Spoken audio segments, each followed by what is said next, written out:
Hey guys, warm welcome to all of अफराइस्ता academy. हम पढ़ रहे हैं क्लास 10 साइंस का चैप्टर नंबर 11 मानव नेत्र तथा रंग बिरंगा संसार। आज है जिसका लेक्चर नंबर 5 और आज का हमारा टॉपिक है प्रकाश का प्रकीर्णन।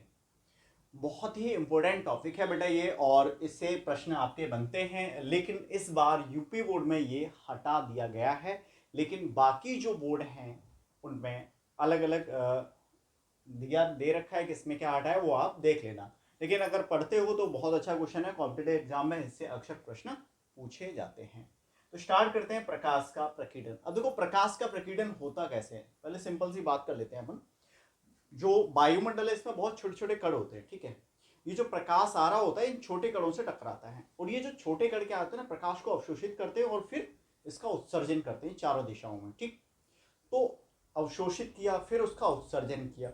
अब यहीं पर क्या होता है, जब देखो यहां पर क्या हुआ और परावर्तन में थोड़ा सा फर्क है। जैसे एक छोटा सा कण है, प्रकाश इन्होंने क्या किया, अवशोषित किया, इधर से आया, ठीक है। अब क्या कर रहा है, ये इसका उत्सर्जन कर रहा है चारों दिशाओं में, डायरेक्शन में, मतलब हर तरफ, ठीक, इस तरीके से, ठीक। अब यहां पे भी कंडीशन लागू होती है कि कण कैसा है, छोटा है, बड़ा है, बहुत बड़ा है, तो अलग अलग प्रकार का उत्सर्जन करेगा, तो उसको भी अपन समझेंगे। तो पहले तो अपने को समझना है कि प्रकाश का प्रकीर्णन क्या है। कुल मिला के प्रकाश का प्रकीर्णन है प्रकाश का फैलना, ठीक। यानी जब प्रकाश किसी माध्यम से होकर गुजरता है तो उस माध्यम में जो कण होते हैं वो उनसे जब प्रकाश टकराता है तो टकरा के फिर चारों दिशाओं में फैलने लगता है, और यही घटना क्या कहलाती है, प्रकाश का प्रकीर्णन कहलाती है। अब डेफिनेशन देख लेते हैं जो अपन एग्जाम में लिखेंगे, वो किस तरह से लिख सकते हैं। बाकी आप जो समझ आए उसके हिसाब से भी लिखोगे तो आपको नंबर मिलेंगे। माध्यम के कणों द्वारा प्रकाश ऊर्जा का को अवशोषित कर, ठीक है, माध्यम के जो कण हैं वो प्रकाश ऊर्जा को अवशोषित करते हैं तथा अन्य दिशाओं में पुनः विकृत करने की क्रिया को प्रकाश का प्रकीर्णन करते हैं। तो मैंने वही बताया, जो माध्यम के कण हैं, जैसे प्रकाश आ रहा है उसके बीच में जो कण होंगे वो प्रकाश ऊर्जा को अवशोषित करते हैं, फिर क्या करते हैं, अन्य दिशाओं में विकृत, यानी वो क्या करते हैं, उसका उत्सर्जन कर देते हैं, मतलब बाहर निकाल देते हैं। तो क्या है भाई, प्रकाश का प्रकीर्णन। अच्छा, प्रकाश के प्रकीर्णन में और परावर्तन में फर्क है। परावर्तन में क्या होता है, जैसे कि यहाँ पे कोई है वो आया, टकरा के चला गया, है ना, ऐसे करके। लेकिन प्रकीर्णन का अलग ही सीन होता है। अब प्रकाश के प्रकीर्णन को अगर हम समझना है तो रेले ने बहुत अच्छे से इसके बारे में बताया है। रेले का प्रकीर्णन नियम क्या होता है, जो प्रकाश की तीव्रता होती है वो प्रकाश की तरंग दैर्ध्य के चतुर्थ घात के व्युत्क्रमानुपाती होती है। यानी प्रकाश की तरंग दैर्ध्य जितनी ज्यादा होगी उतना प्रकाश का प्रकीर्णन कम होगा, ठीक है। प्रकाश की तरंग दैर्ध्य जितनी ज्यादा होगी उतना प्रकाश का प्रकीर्णन कम होगा। अब जैसे यहाँ पे ये जो छोटे छोटे कण होते हैं, ठीक है, अब यहाँ पे अलग अलग तरंग दैर्ध्य का प्रकाश आता है। अब देखो सूर्य का जो प्रकाश है वो 7 रंगों से मिलकर बना हुआ है, श्वेत प्रकाश, ये हम पढ़ चुके हैं प्रिज्म वाले में, ठीक। अब सूर्य का प्रकाश किससे मिलकर बना है बेटा, 7 रंगों से मिलकर बना हुआ है, क्लियर है ना।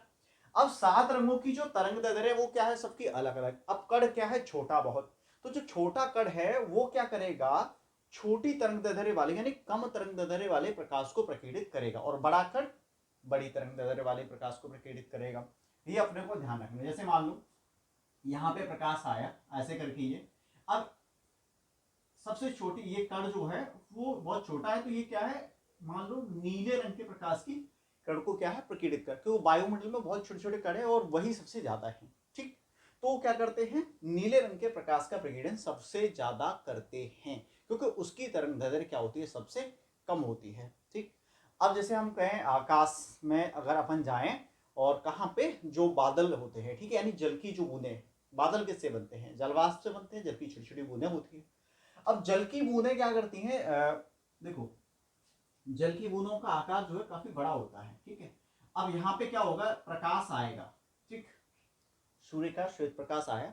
अब श्वेत प्रकाश में कितने कलर हैं बेटा, 7 रंग हैं। श्वेत प्रकाश में कितने रंग होते हैं, 7, ध्यान से समझना, श्वेत प्रकाश में 7 कलर हैं। अब ये बूंद क्या है ना, जल की जो छोटी छोटी बूंदें होती है वो काफी बड़ी होती है इनके हिसाब से। अब इन 7 रंगों की तरंग दैर्ध्य अलग अलग है। मैंने आपको क्या बताया, कम तरंग दैर्ध्य अगर किसी की है तो उसका छोटा कण उसको प्रकीर्णित कर देगा, लेकिन अगर बड़ा कण है तो वो बड़ी तरंग दैर्ध्य को भी क्या कर देता है, प्रकीर्णित करता है, मतलब फैलाता है। अब यहाँ पे 7 कलर आ रहे हैं एक साथ, यानी श्वेत प्रकाश आ रहा है। अब देखो होगा क्या, यहाँ पे कण बड़ा है, तो ये जो श्वेत जो कण है वो सारे प्रकाशों को प्रकीर्णित कर देता है।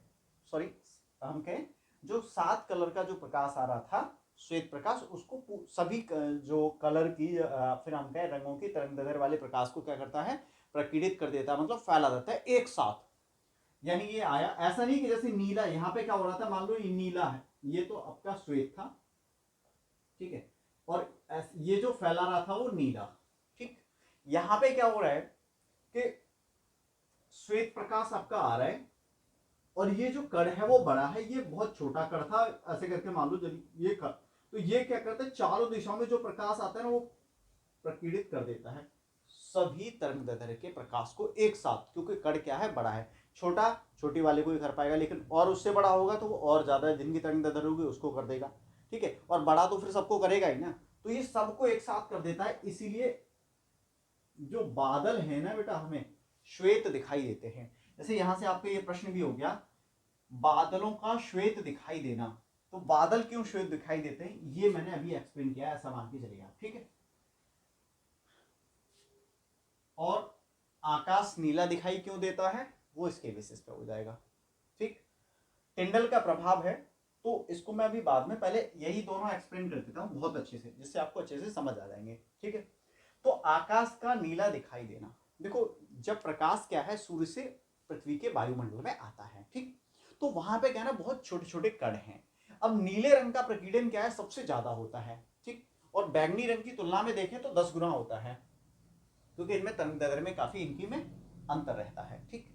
तो नीले रंग का जो क्या है, प्रकाश के प्रकीर्णन की बात करें तो बैंगनी रंग से भी 10 गुना होता है। तो सबसे ज्यादा प्रकीर्णन जो होता है वो नीले रंग का होता है, यानी पूरे आकाश में नीला नीला फैल जाता है। इसीलिए हमें स्वच्छ आकाश का रंग कैसा दिखाई देता है, नीला दिखाई देता है। क्लियर। बाकी नोट्स से आप एग्जाम में जो लिखना है उसको अच्छे से नोट कर सकते हो। नेक्स्ट है बादलों का श्वेत दिखाई देना। तो बादलों में देखो, बादल बनते किससे, जलवाष्प से मिलकर बनते हैं ना।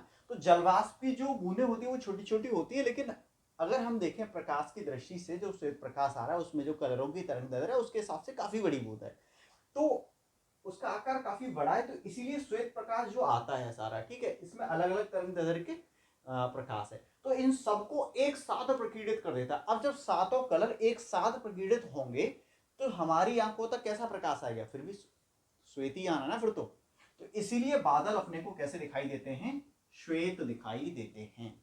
समझ आ गया। दोनों क्वेश्चन आपके हो चुके हैं। टिंडल का प्रभाव ले लेता हूं मैं, ठीक है, एग्जाम्पल में। तो टिंडल का प्रभाव क्या है, देखो वायुमंडल में छोटे छोटे कण हैं, ठीक। अच्छा, इसको छोड़िए आप, शाम के टाइम पे बेटा आपने टॉर्च जलाई होगी ना। अब जब आप टॉर्च जलाते हो, टॉर्च जला के ऐसे रख दो तो, और फिर ऊपर देखते हो, कभी आपने हो सकता है ऐसे भी किया हो, ऊपर को भी देखा हो, तो जब ऊपर को देखा होगा तो ना कुछ ऊंचाई पे जाके आपने देखा होगा छोटे छोटे कण चमकते हुए नजर आ रहे होंगे, टॉर्च जब आपने जलाई होगी तो ऐसे करके, या फिर ऐसे भी करोगे तब भी आगे जाके, ठीक है, तो वो छोटे छोटे कण चमक रहे हैं, वही घटना जो है वो टिंडल का प्रभाव है, ठीक। और दूसरी चीज आपने देखी होगी, जैसे सुबह के टाइम में जो सूर्य का प्रकाश हमारी खिड़की से होके आता है, तो वहां पे क्या होते हैं, छोटे छोटे कण अपने को चमकते हुए नजर आते हैं, ऐसा लगता है बहुत सारी डस्ट है हमारे कमरे में, तो है ना। और आप अगर जंगल में गए हो, है ना, बाग वगैरह है, तो वहां पे क्या होता है, जब घना जंगल या घना बाग है तो वहां पे जो सूर्य का प्रकाश प्रवेश करता है, ठीक, बहुत ज्यादा तो आ नहीं पाता, बहुत कम, तो वहां पे भी आपको बहुत सारे कण नजर आते हैं, तो वो भी क्या है, टिंडल का प्रभाव। अब देखो, ये तो अपन ने बहुत सारे एग्जाम्पल समझ लिए टिंडल के प्रभाव के। अब लिखना किस तरह से है, देखो पृथ्वी का जो वायुमंडल है बहुत सारे सूक्ष्म कणों से मिलकर बना हुआ, जिसमें गैसें, धूल वगैरह के कण ये उसमें है, ठीक है, बहुत सारी गैसें हैं, वायु है, धूल के कण है, जल वाष्प भी है। अब जब प्रकाश इनसे होके गुजरता है, इनसे तो टकराएगा ना, जब प्रकाश आएगा तो इनसे टकराएगा, तो होता क्या है, ये चमकने लगते हैं, ठीक है, जिससे प्रकाश का मार्ग अपने को दिखाई देने लगता है, और यही क्या है, घटना टिंडल का प्रभाव। या फिर ये जो कण है इनको अपन कोलाइडी कण कहते हैं, क्या कहते हैं, कोलाइडी कण। तो आप सिंपल कह सकते हो, कोलाइडी कणों द्वारा प्रकाश का प्रकीर्णन, ठीक है, कोलाइडी कणों द्वारा बेटा प्रकाश का प्रकीर्णन क्या कहलाता है, टिंडल का प्रभाव कहलाता है। तो इस तरह से आप टिंडल के प्रभाव को लिख सकते हो एग्जाम में। तो तीनों प्रश्न आपके हो चुके हैं। नेक्स्ट है सूर्योदय एवं सूर्यास्त के समय सूर्य रक्ता दिखाई देना, यानी सूर्य का रक्ताभ दिखाई देना। सूर्योदय एवं सूर्यास्त के समय सूर्य का रक्ताभ दिखाई देना, इसको समझते हैं। देखो सूर्योदय और सूर्यास्त के समय देखें तो सूर्य जो होता है वो क्षितिज में होता है, ठीक है।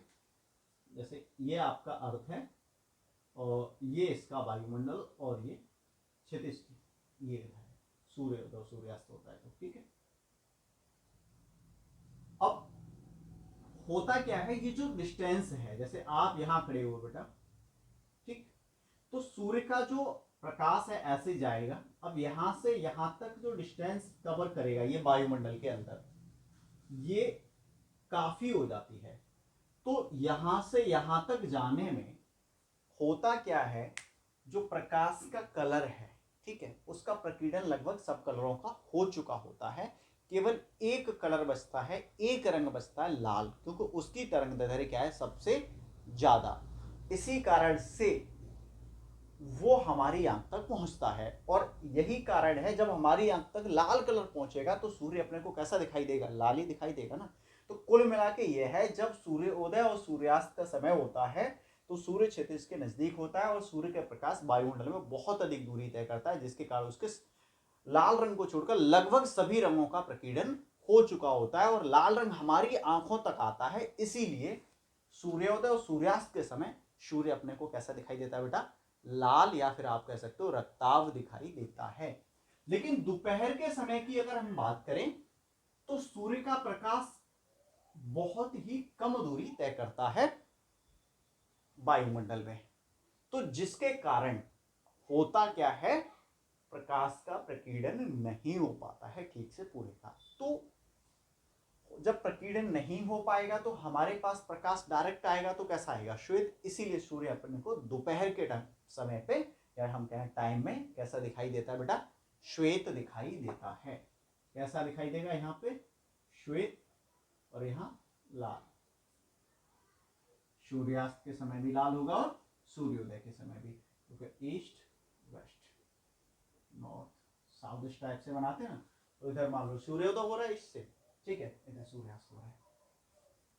अगला क्वेश्चन है, खतरे का संकेत लाल दिख होना। खतरे के संकेत का लाल होना या खतरे का संकेत लाल क्यों रखा जाता है, तो सिंपल सा है बेटा, लाल रंग के तरंगदैर्घ्य का प्रकीर्णन बहुत कम होता है, इसीलिए ये बहुत दूर तक ट्रेवल कर सकती है, बहुत दूर तक जाती है।